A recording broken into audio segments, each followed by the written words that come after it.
बिस्मिल्लाहिर्रहमानिर्रहीम। अस्सलाम वालेकुम डियर स्टूडेंट्स, होपफुली आप सब खैरियत से होंगे। जैसा कि आपको पता है हम डिस्कस कर रहे थे chapter number 5 states of matter और लास्ट टॉपिक डिस्कस कर रहे थे विच इज़ हाइब्रिडाइजेशन। हाइब्रिडाइजेशन मैंने आपको अपने लास्ट वीडियो लेक्चर में समझाया था और इसी के साथ साथ हमने SP3 हाइब्रिडाइजेशन जो हाइब्रिडाइजेशन की फर्दर 3 टाइप्स हैं उनमें से एक टाइप के बारे में डिस्कस किया था। होपफुली आपको क्लियर हो गया होगा। ठीक है, एग्जाम्पल मैं आपको याद दिलाती चलूँ, हमने जो एग्जाम्पल डिस्कस की थी SP3 हाइब्रिडाइजेशन की विच इज़ मीथेन CH4। ठीक है, और हमने ये देखा था कि मीथेन में जो कार्बन है वो 4 बॉन्ड बनाता है। ठीक है, एक जो कार्बन है उसका S ऑर्बिटॉल और बाकी P ऑर्बिटॉल्स जो हैं वो अपने आउटर मोस्ट शेल्स मतलब आउटर मोस्ट जो ऑर्बिटॉल्स हैं S और P ऑर्बिटॉल्स अपने आप को कंप्लीट करते हैं या पेयर अप करते हैं और as a result 4sp3 hybrid orbitals की फॉर्मेशन हो जाती है। यहाँ पे भी आपको नज़र आ रहा है कि ओवरलैपिंग हुई हुई है। ठीक है, एक कार्बन की 4 हाइड्रोजन्स के साथ ओवरलैपिंग हुई हुई है। ठीक है, मतलब एक कार्बन के 4 ऑर्बिटॉल्स 4 हाइड्रोजन के एक एक ऑर्बिटॉल्स के साथ ओवरलैपिंग कर रहे हैं। इसके रिजल्ट में सिग्मा बॉन्ड बन रहा है। सिग्मा क्यों बन रहा है? यू नो वेरी वेल कि जब भी लीनियर ओवरलैपिंग होती है तो as a result of linear overlapping sigma bond बनता है। तो यहाँ पे सिग्मा बॉन्ड किस किस में बन रहा है? SS ओवरलैपिंग में भी बन रहा है और SP ओवरलैपिंग में भी बन रहा है। ठीक है, या SS किसकी हो रही है कि जब कार्बन का S और हाइड्रोजन का S आपस में मिल रहा है तो SS ओवरलैपिंग हो रही है और SP ओवरलैपिंग तब हो रही है जब कार्बन की 3 P हाइड्रोजन के एक एक S के साथ ओवरलैपिंग करें। तो ऑब्वियसली SP और SS ओवरलैपिंग जहाँ भी होगी वो कौन सा बॉन्ड बनाएगा? सिग्मा बॉन्ड बनाएगा। Hopefully it is clear to you. ठीक है, बोरोन ट्राइफ्लोराइड की बात करते हैं। देखें, पहले तो हमने CH4 देखा ना, CH4 में हमने देखा SP3 हाइब्रिडाइजेशन होती है जहाँ पे भी 4 बॉन्ड बनेंगे, कार्बन 4 बॉन्ड बनाएगा और 4 बॉन्ड सिंगल बॉन्ड बनेंगे और वहाँ पे एक S और 3 P ऑर्बिटॉल्स जो हैं वो बॉन्डिंग में इन्वॉल्व होंगे। तो एज अ रिजल्ट 4 हाइब्रिड ऑर्बिटॉल्स की फॉर्मेशन होगी, तो उसे हम कहते हैं SP3 हाइब्रिडाइजेशन। लेकिन BF3 की बात करते हैं। BF3 का स्ट्रक्चर आपको पता है ट्राइगोनल प्लानर होता है। ये हमने स्ट्रक्चर्स में भी डिस्कस किया था और ये स्ट्रक्चर वेस्पर थ्योरी ने दिया है। इंशाल्लाह हाई लेवल पे जब आप जाएंगे तो डिटेल से वेस्पर थ्योरी के बारे में डिस्कस करेंगे। ठीक है, how does boron form 3 bonds 120 degree apart using a spherical s orbital and p orbital? देखें, अब आपको पता है बोरॉन का एटॉमिक नंबर क्या होता है? 5 होता है। फर्स्ट शेल में 2 इलेक्ट्रॉन्स होते हैं। ठीक है, और नेक्स्ट शेल में 3 इलेक्ट्रॉन्स होते हैं। ऐसा ही है ना? ठीक है, लेकिन अब सोचने की बात यह है कि यहाँ पे ये पूछ रहे हैं कि बोरॉन कैसे जो है वो 3 बॉन्ड्स की फॉर्मेशन करता है। ठीक है, और तीनों बॉन्ड्स के अंदर जो है एंगल बन रहा होता है वो कितना बन रहा होता है? 120 डिग्री का बन रहा होता है। तो ऐसा क्यों होता है? ठीक है, तो हम ज़रा इसको डिस्कस कर लेते हैं। देखिए, अब अभी तक बोरॉन में हाइब्रिडाइजेशन नहीं हुई। अनहाइब्रिड ऑर्बिटॉल की अगर हम बात करें तो आपको नज़र आ रहा है बोरॉन के ऑब्वियसली फर्स्ट शेल में कॉन्फ़िगरेशन अगर मैं बताऊं अकॉर्डिंग टू एरो रूल तो फर्स्ट शेल हो जाएगा 1s2, सेकंड शेल होगा 2s2 2p1। ठीक है, क्यों? क्योंकि इसके आउटर मोस्ट शेल में 3 इलेक्ट्रॉन्स होते हैं। एटॉमिक नंबर इसका 5 है तो फर्स्ट शेल में 2 इलेक्ट्रॉन्स, आउटर मोस्ट शेल में 3 इलेक्ट्रॉन्स। अब आउटर मोस्ट शेल में आपको 3 इलेक्ट्रॉन नज़र आ रहे हैं। ठीक है, अब मैंने आपको ये रूल भी बताया था कि सबसे पहले इलेक्ट्रॉन्स अनपेयर्ड होंगे फिर पेयर अप होंगे। तो अब यहाँ पे एक पेयर्ड इलेक्ट्रॉन है जो कि 2s2 में 2 इलेक्ट्रॉन्स है, तो वो क्या होंगे? अनपेयर्ड होंगे। इलेक्ट्रॉन जंप करेगा एक्साइटेड स्टेट में 2p y में चला जाएगा, तो कॉन्फ़िगरेशन बनेगी 2s1 2p2। ठीक है, 2p2 में px में एक इलेक्ट्रॉन है और py में एक इलेक्ट्रॉन है और pz जो है वो एम्प्टी है। ठीक है, पहले लोअर शेल में लोअर जो ऑर्बिटल्स हैं उनमें इलेक्ट्रॉन की फिलिंग होती है और फिर वो इलेक्ट्रॉन्स जो है वो जंप करते हैं हाई, इसीलिए pz जो है वो खाली होगा, px और py में एक एक इलेक्ट्रॉन होगा। तो इस तरह से अगर हम इसकी हाइब्रिडाइज्ड ऑर्बिटल की बात करें तो ये कितने बन जाएंगे? 3 बन जाएंगे। ठीक है, 2s2 2s1 और 2p1 और px1 और py1। तो एज अ रिजल्ट ये हो जाएगा sp2 हाइब्रिड ऑर्बिटल्स की फॉर्मेशन हो जाएगी। एक s और 2p एज अ रिजल्ट क्या बनाएंगे? 3 sp2 हाइब्रिड ऑर्बिटल्स की फॉर्मेशन करेंगे। समझ गए इस चीज़ को?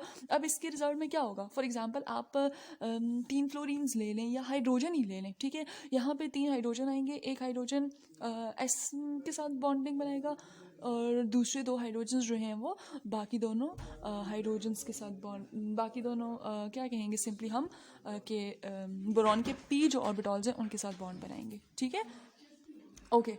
अच्छा, अब यहाँ पे क्या है? 3sp2 हाइब्रिड ऑर्बिटल्स की फॉर्मेशन होगी। अब आपको नज़र आ रहा है कि बोरॉन तीन बॉन्ड्स बना रहा है, ठीक है, एक S और दो P, तो बनेंगे sp2 हाइब्रिड ऑर्बिटल्स। समझ गए इस चीज़ को? sp2 हाइब्रिडाइजेशन के रिजल्ट में तीन बॉन्ड्स की फॉर्मेशन होती है और sp3 हाइब्रिडाइजेशन के रिजल्ट में फोर बॉन्ड्स की फॉर्मेशन होती है, ठीक है। sp3 हाइब्रिडाइजेशन जब भी होगी तो एक S और तीन P इन्वॉल्व होंगे, और sp2 हाइब्रिडाइजेशन जब भी होगी एक S और टू P इन्वॉल्व होंगे, ठीक है। अब यहाँ पे आपको बताया जा रहा है कि देखें, यहाँ पे पहले रिएक्शन से पहले जो है वो एक S और टू P है, PX और PY एक्सिस में ना, ठीक है। लेकिन जब हाइब्रिडाइजेशन हो गई है तो अब जो P है वो ओवरलैप कर चुका है दूसरे एटम के किसके साथ, दूसरे एटम के ऑर्बिटल्स के साथ, ठीक है। तो अब रिजल्ट में ये जो ग्रीन कलर का आपको शो किया हुआ है ये हाइब्रिड ऑर्बिटल्स को शो किया हुआ है, ठीक है। ओके, इथाइलिन की बात कर देते हैं, C2H4। C2H4 में क्या है, C2H4 में भी आप देखें, याद रखिएगा sp2 हाइब्रिडाइजेशन हो रही है, ठीक है। कैसे हो रही है, देखें, कार्बन के पास तो आपको पता है ना एक S और तीन P ऑर्बिटल्स है ना, PX PY PZ, ठीक है। ऐसे तो कार्बन ने चार बॉन्ड बनाने, लेकिन अब कार्बन के अंदर जब सिंगल बॉन्ड होगा तो तब sp3 हाइब्रिडाइजेशन होगी, जैसे CH4 के केस में होती है। लेकिन यहाँ पे कार्बन और कार्बन के दरम्यान में डबल बॉन्ड भी बन रहा है, तो क्या होगा, three hybrid sp2 orbitals that lie on the same plane at 120 degree and a third p orbital that is lying perpendicular to the plane, ठीक है।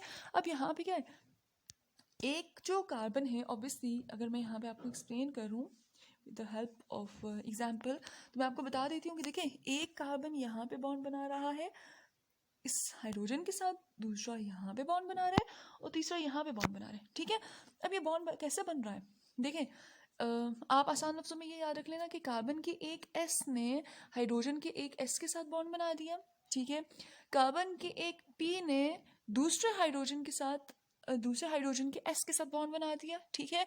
और कार्बन के जो सिंपली क्या कहेंगे, अनदर जो आपके पास आ जाता है P ऑर्बिटल, उसने कार्बन के दूसरे P के साथ बॉन्ड बना दिए, ठीक है। तो यहाँ पे किसकी फॉर्मेशन हो रही है, यहाँ पे sp2 हाइब्रिड ऑर्बिटल्स की फॉर्मेशन हो रही है। समझ गए इस चीज़ को? मैं थोड़ा सा आगे जाके आपको एक्सप्लेन कर देती हूँ कि किस तरह से होता है ये, ठीक है। अ double bond between the two carbon atom is made up of sigma bond and a pi bond. याद रखिएगा कि जो कार्बन के अंदर ये जो डबल बॉन्ड शो किया हुआ है ना, इसमें एक सिग्मा बॉन्ड है और एक पाई बॉन्ड है, ठीक है। अब कैसे है, the pi bond is made up of the parallel overlapping of the orbitals and the sigma bond is made up of the end to end overlap of sp2 orbitals, ठीक है। Explain कर देती हूँ यहीं पे मैं आपको कि देखें, अब यहाँ पे कार्बन असल में कर क्या रहा है, कार्बन ऑब्वियसली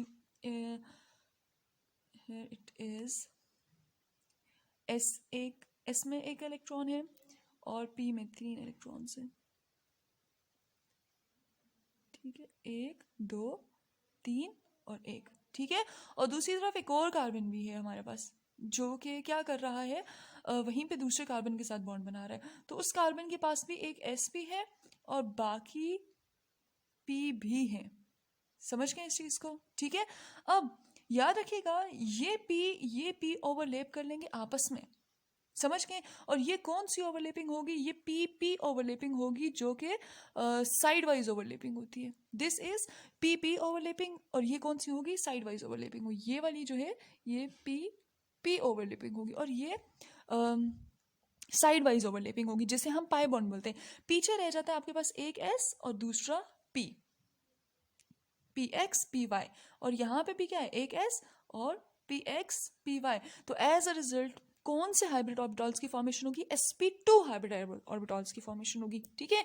तो जहाँ पे भी एक बार मैं आपको सिर्फ बताती चलूँ कि जहाँ पे सिंगल बॉन्ड सिग्मा बॉन्ड्स बन रहे हैं, तो वहाँ पे जो हाइब्रिडाइज्ड ऑर्बिटल बनेगा उस प्रोसेस को हम कहते हैं हाइब्रिडाइजेशन, ठीक है। जो कोवलेंट बॉन्ड बन रहा है ओवरलैपिंग के रिजल्ट में, सिग्मा बॉन्ड की ओवरलैपिंग के रिजल्ट में, तो उसको हम क्या कहते हैं, हाइब्रिडाइजेशन कहते हैं। इसीलिए यहाँ पे अब जो P ओवरलैपिंग हो रही है वो साइड वाइज ओवरलैपिंग हो रही है, वो लीनियर ओवरलैपिंग नहीं है। और साइड वाइज ओवरलैपिंग को हम क्या कहते हैं, पाई बॉन्ड कहते हैं। लेकिन जो हाइब्रिडाइजेशन हो रही है, हाइब्रिडाइज्ड ऑर्बिटल्स की फॉर्मेशन हो रही है, वो किस में हो रही है, एक S और 2p ऑर्बिटॉल्स के दरमियान हो रही और 2p ऑर्बिटॉल्स कर रहे हैं, ठीक है। तो यहाँ पे 2 हाइड्रोजन्स आ जाएंगे और एक pp जो साइड वाइज ओवरलेपिंग है वो इस तरह से, जैसे आपके पास ये जो p ओवरलेप करेंगे ना ये इस तरह से करेंगे, लेकिन ये वाले जो p ओवरलेप करेंगे ये इस तरह से करेंगे, ठीक है। इसीलिए यहाँ पे एक सिग्मा और एक पाई बॉन्ड, जो हमने पहले बोला है ना कि जो डबल बॉन्ड है उनमें से एक सिग्मा और एक पाई बॉन्ड बन रहा है, तो वो उसने हमने इस वजह से बोला है, ठीक है। होपफुली आपको क्लियर हो गया होगा।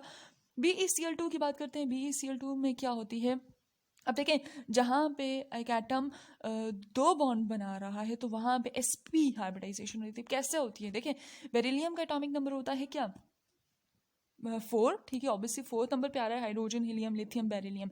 बेरिलियम का एटॉमिक नंबर 4 है, फर्स्ट शेल में 1s2 और सेकंड शेल में 2s2, ठीक है। वैसे तो 2s2 देखें क्या है, फिल है ना, ठीक है, पेयर पे, लेकिन ऐसा नहीं होगा, पहले ये अनहाइब्रिडाइज्ड होंगे फिर हाइब्रिडाइज्ड होंगे, ठीक है। पहले ये अनपेयर्ड होंगे फिर पेयर अप होंगे।